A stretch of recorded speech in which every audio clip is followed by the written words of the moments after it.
Hello and welcome everyone. Thank you so much for joining us on this interview series today for Foundations of Self-Care. Today I have Jill Viglione with us, and she is a professional organizer.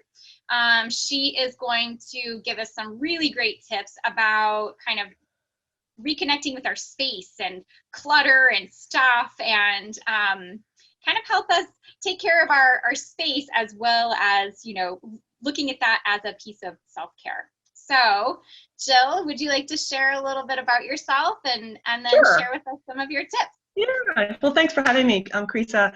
So I've been organizing for about 15 years, and I got into it very similarly how other organizers do that, where we start organizing our friends' closets.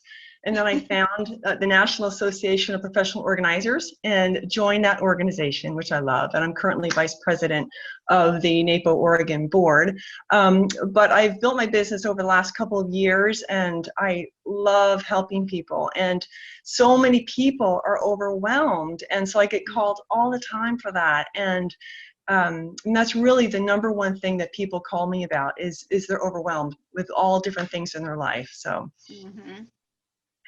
Okay.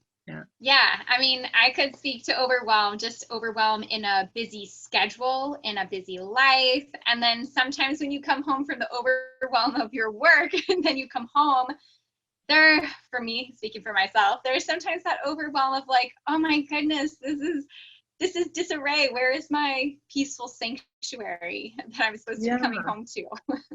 Yeah, I think it happens. Yeah, people are just so busy that it's hard to take time for yourself, and then you get behind in your house, and then you get stuck. A lot of people are stuck, and they don't know where to start. So people call me and they say, Jill, I don't know where to start in the process. And so what I like to do is we have different things, actually. I like to sit down with them, come up with a visualization of what they want their space to be, because it's really important that your space be really restful, and that it's really comfortable, and that you really love every single thing in your space.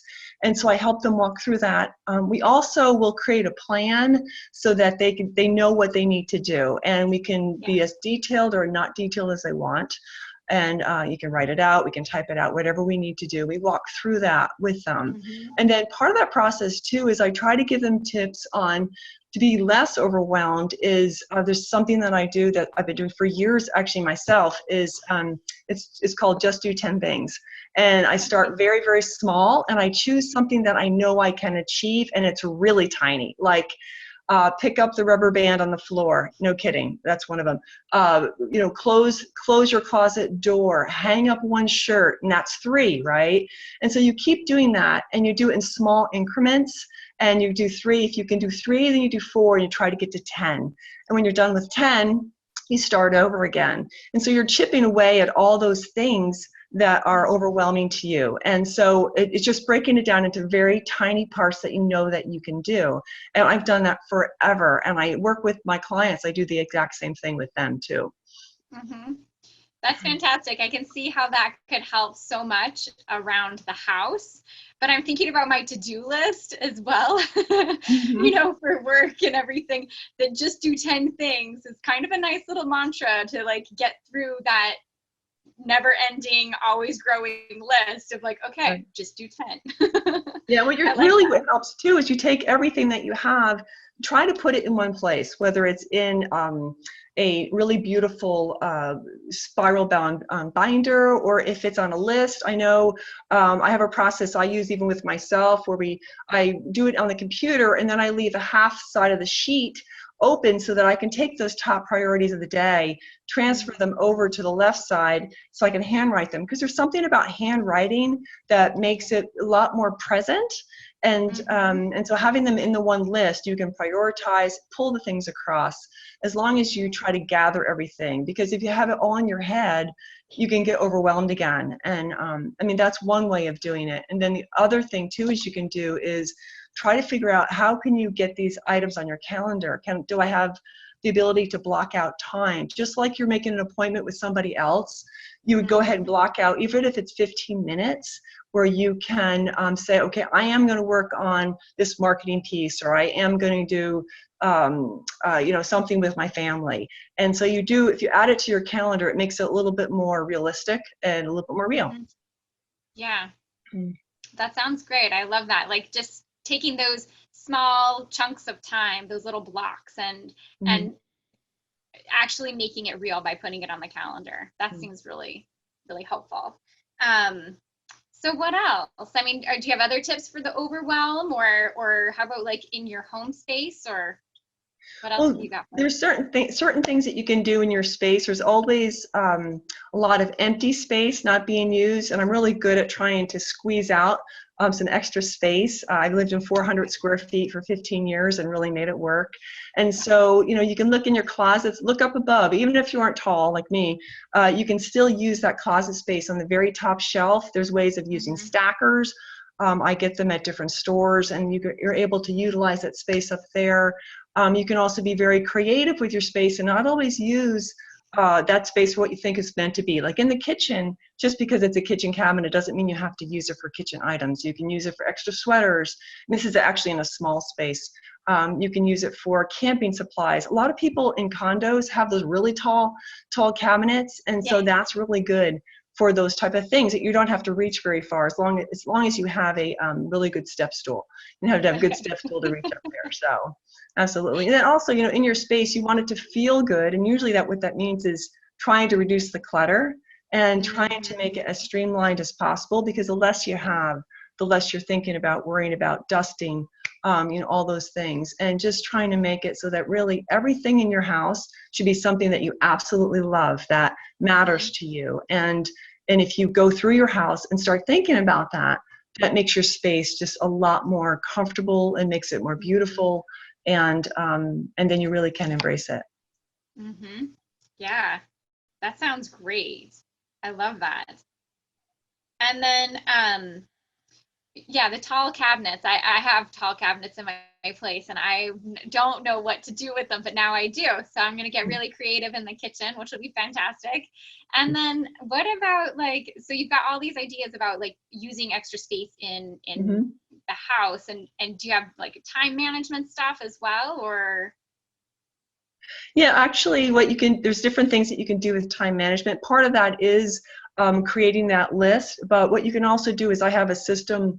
It's more of a desktop system that you put on your, let's say, on your desk, where you're going to be managing, let's say, the incoming paper and all those things that are coming in that take up your time, like paying the bills and trying to you have things like events. Like, how do you categorize that? How do you keep track of all that? And so there's different things that I do on the desktop to try to make it so when those things come in, you're able to track them. And you use that in combination with any type of task management system, which would be, you could do a paper list, you can do, there's electronic apps, things like Wunderlist and Remember the Milk, and some different apps that you can use. And then also another thing with time, even with time management, is trying to reduce what's coming in so you don't have to spend so much time. And there's lots of different apps that you can use to try to reduce that incoming paper, let's say, and trying to get off those mailing lists, and like paperkarma.com. And there's a lot of different places that you can go to try to reduce that, because then that'll free up some time for you. Okay. I love that. I'm making notes right now. There are a lot of these apps I didn't know anything about, so I'm going to have to check them out. This is great. And so once you kind of get rid of some of that overwhelm and the clutter, and you don't need all that extra stuff, what about the things that you have left in your home that you love? What do you start doing with that? What I like to do is I like to try to donate and recycle. I never like to throw things out. There's so many organizations that can use that.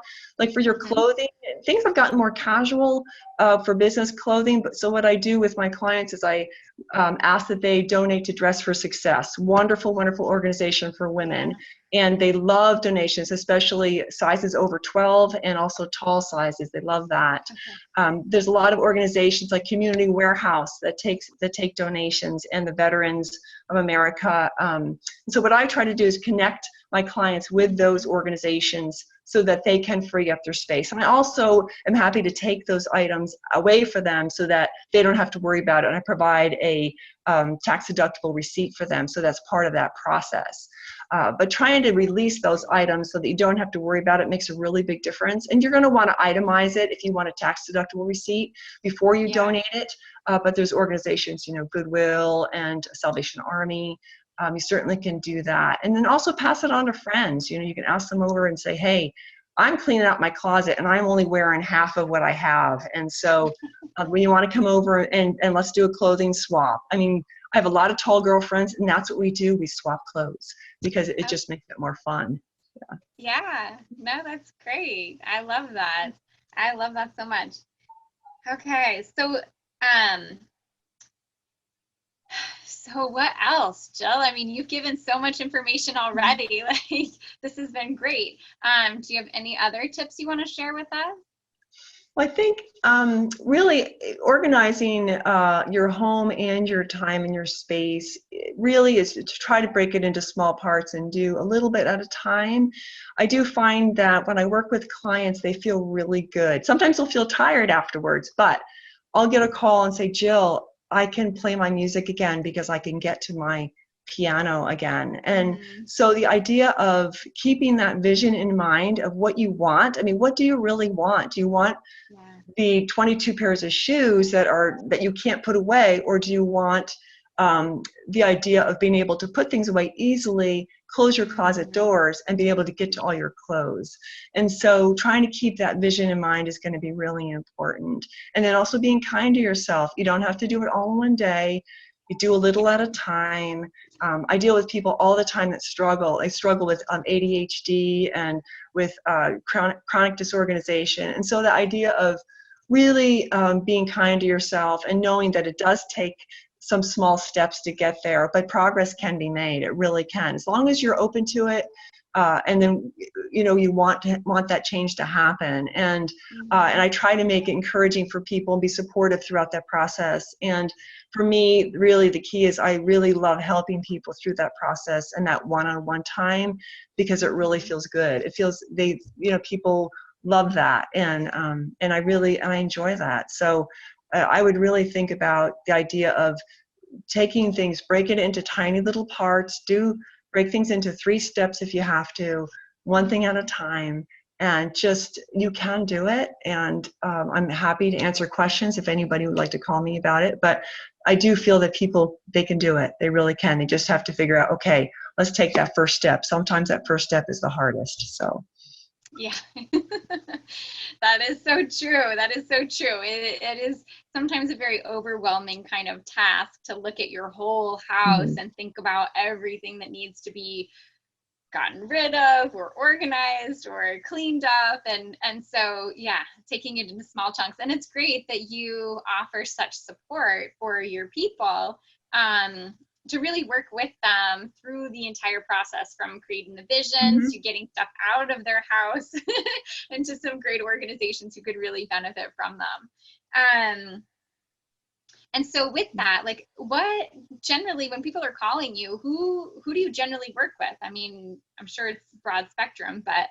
Yeah, I have people, I've worked with people in the early 20s all the way up to their mid 80s. And I think it's really about life transition and the idea of, they're trying to change something in their life. And so I do work with a lot of people with ADHD, I mentioned, but also, some people that are just trying to go from one space to the next. How do I make everything fit?